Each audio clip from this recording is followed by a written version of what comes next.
Like and subscribe for good luck. What is worth every penny?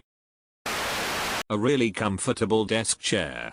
If it's something you're going to be sitting in 4 hours a day, spending a little extra on a chair is well worth it. If it separates you from the ground, spend the extra money on it. That is shoes, car, bed, chairs, planes, etc. Blackout curtains for your bedroom. You don't realize how much light interferes with your sleep until you block out all the light. As someone who could sleep competitively, they're just too dangerous. Without the sun to rouse me, I'll easily sleep for 12 hours straight, through alarms, people talking to me, kids jumping on me, and, one time, an earthquake. Pair it with sunrise simulating lights. I use Hue light strip. It gradually gets brighter until max brightness at the time of my alarm dart. I used to have that a thing that'd do the light but also an alarm which steadily got louder. Mine was birdsong. Initially soft birdsong, then gradually louder. Often I'd wake up, not realizing it was the alarm clock that woke me. Alarm clocks that wake you abruptly are horrible in comparison. You want something that slowly wakes you up. Felt so refreshing. Paying more in rent to live without roommates. I own my home, but my roommate is basically free money. He just quietly sits in his room and plays video games all the time. I run into him a couple times a week in the kitchen and remember he lives here. Other than that, basically the only evidence that he is here is his car in the driveway. Having a lodger pay your mortgage is an underutilized option for most first home buyers. Well, some roommates can work very well with people, but it is a rarity. My one and only roommate when I was 19 was a delight. She cooked for me, kept the place clean, rarely brought people over, always paid her share of stuff on time and bought things at the supermarket that she knew I liked. Just an absolute peach of a human being. When she moved out, I was really disappointed. Even more so 2 days later when I discovered she'd stolen my signed Liverpool FC 1998 squad football that I won in a raffle a few years earlier and refused to answer my calls or return my texts asking if she could bring it back, as I'm sure it was packed with her stuff. From the top shelf in my bedroom, accidentally. Edited to add that I also did my fair share of cooking, cleaning, etc. I wasn't forcing her to feed or clean up after me. We had a nice 50/50 dynamic in comparison with some of the nightmare stories you hear about lazy roommates. Good pair of shoes. I took up running recently because you can do it without a gym, which is where I had previously done my workouts in the before times. I ran in sneakers for a while. Running shoes made the biggest difference in the world. I don't feel the high impact of the pavement anymore and my legs are never sore.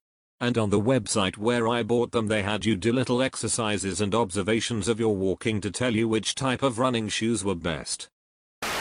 Anything that saves me time, makes my life easier, and does shit I don't want to do. For example, my Roomba. Roombas are straight up dumb, but at the same time, kinda entertaining. My roommate has one, and I swear that thing is just constantly ducking up. If it can get tangled in something, including the cord to its battery station, it will.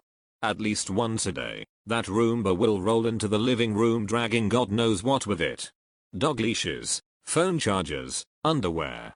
Like, where the duck did it get all that? It just tangles itself in random shit till it stops working. It can be pretty funny. What sucks though, is if it dies not on its charger, it will at ungodly hours of the night decide to alert you to place it on the charger.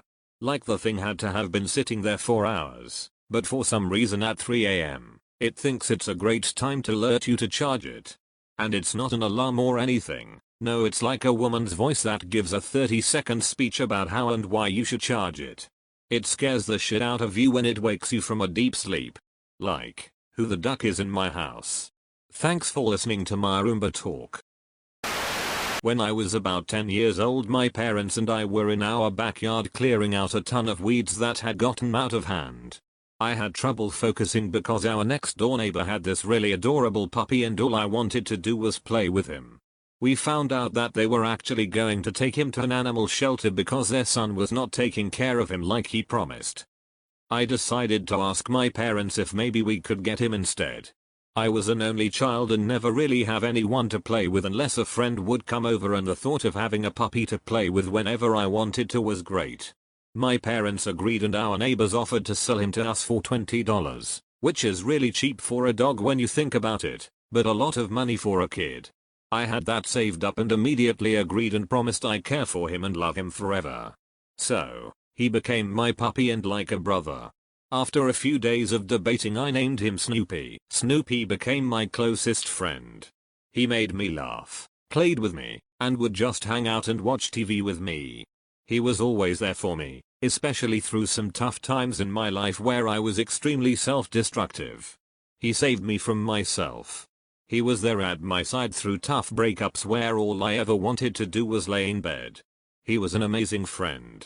He was there to see me graduate 8th grade, high school, and college. I hoped he would be there on the day I got married and maybe be around for when I had kids, but unfortunately, as much as we wish for things, sometimes they don't happen.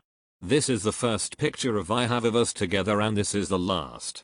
He died 5 years ago after being by my side for almost 17 years. That little ball of fur in the first picture made such a huge impact on my life, bringing me years of happiness, friendship, and love.